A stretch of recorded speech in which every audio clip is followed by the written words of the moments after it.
AITA for asking my husband to pay for our son's college with his daughter's fund? I, 36F, have been married to my husband, 57M, for 2 wonderful years. I have a son from a previous relationship, Noah, 18M, and he has a daughter from his previous marriage, Grace, 17F. My husband considers Noah his son and is in all but his name. Noah is an amazing student, high GPA, plays basketball and football, volunteers for charity and is an all-around great person. Noah has recently received a likely letter from his dream school and we are all ecstatic about it. My husband and I started talking about finances and how we are going to contribute towards tuition fees. I was a single mom until I got married, so I haven't got much saved, but my husband has mentioned the fund he's been collecting for college since his daughter was born. Now here's the part that I'm asking if I'm the a holy for, but please read the rest of this post before making judgments. I do explain myself. I asked my husband if we could use that money for Noah. It's enough for all 4 years of his degree. He said no in the beginning, but I explained that while I love Grace, she isn't very academically inclined. Average GPA, no extracurriculars, and has even said that she's going to the community college close by for the first 2 years. Plus, she's a junior, we have a whole year to start building up another college fund for her. My husband is still on the fence, but at least he's not sticking with no. He wanted to talk to his daughter first and reiterate what I said above. It did not go well. He said there was screaming involved and included her calling my son and I names that I will not be repeating here. Accusing him of cheating on her mother, which is completely false and she knows it. We met 3 years ago, 7 months after his divorce. I've been getting a barrage of texts and voicemails from his ex-wife's side of the family, calling me all sorts of names. My husband is disgusted with his daughter's words and actions and is pretty upset and down right now. I feel like I've caused this, but my mother, sister and aunt are telling me that I did the right thing. That my son deserves that money. I heard about this sub and wanted to get an unbiased opinion. AITA for asking my husband to pay for our son's tuition? I was asked by mods to say why I believe I may be the arsehole, because all of his daughters and ex-wives' family is saying that I am, and I can see how upset my husband is. I can't help but think I may have caused it. The topmost comment on this post: YTA YTA YTA. Whichever way you look at it, YTA. And anyone who tells you different, aka your side of the family, is an a-hole too. That's Grace's fund, not your son's. Quit it with the entitlement. And if your son is as academically and athletically gifted as you say he is, then he should be able to get some scholarships. Getting a part-time job is also an option. As is getting financial aid. Your lack of planning and saving is on you. Grace shouldn't have to pay for it. Being a single mother is no excuse. Also, your hubby spent close to 2 decades saving up for that fund. And your plan is to use it and then make up for it in a year? And not even just use it for a year while you save up for the next 3 years, still an a-hole move but to a lesser extent. But no.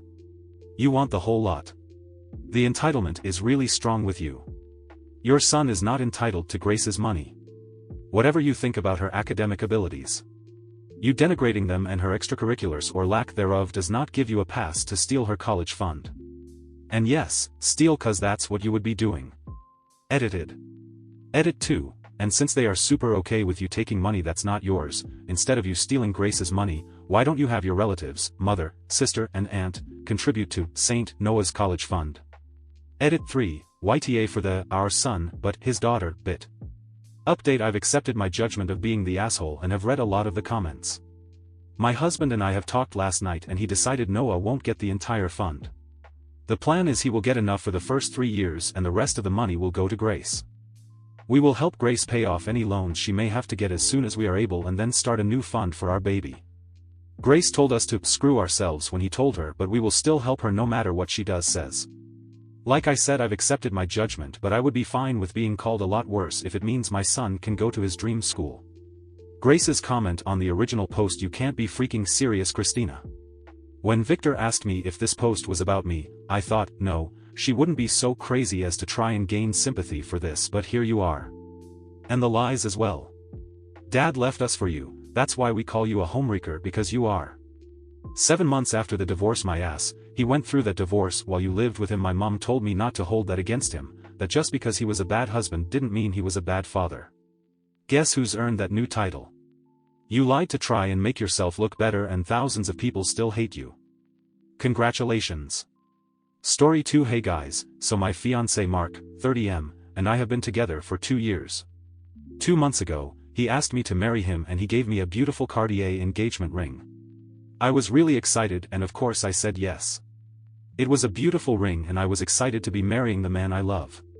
The other day, Mark and I worked together. I overheard 2 co-workers talking about Mark. Someone mentioned that Mark makes so much money but he didn't even give his girlfriend a real ring.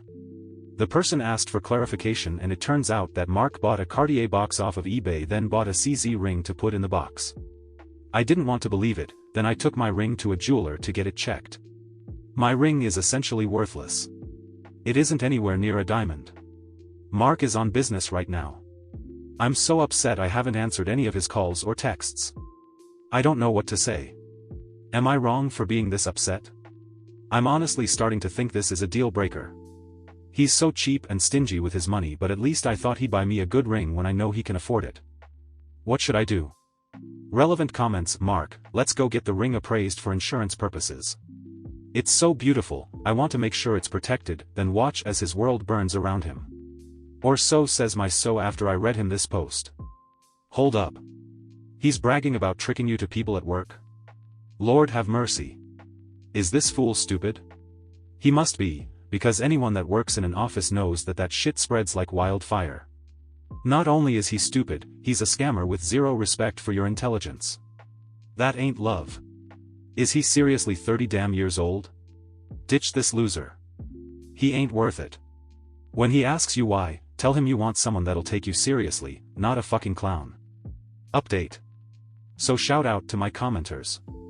I appreciated all of your feedback but these 2 had the best comments, especially the latter.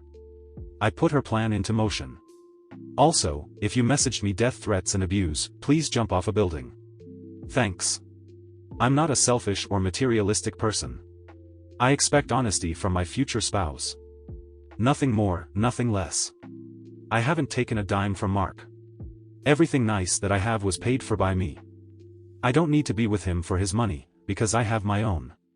What I do want is consideration and thoughtfulness from my partner, not lies. If he had even gotten me something that was made from silver with my birthstone I would have accepted it because at least it came from the heart and showed thought behind it. I did not, in any way shape or form, demand a brand name ring, or any sort of ridiculously expensive ring. Anyway. Long story short, I finally answered Mark's calls and kept it as calm as I could. I told him I wanted to take an insurance policy out on the ring because it was very valuable and I was taking it to an appraiser.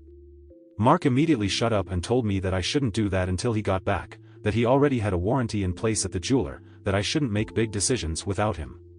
After he stopped spouting off reasons, I told him that it was too late. I already took the ring to a jeweler, and knew that not only was it a worthless piece of glass, but also silver-plated. The bastard stammered and the only intelligent thing that came out of his mouth was, "You took it to a real jeweler?" Huge fight over finances, selfishness, and lying ensued. He accused me of being a gold digger and I refuted this by asking him to try and remember that last time I ever made him pay for anything or buy me anything. He had no answer. I said I wanted no part of something based on a lie and hung up. Switched the Facebook status from engaged to single.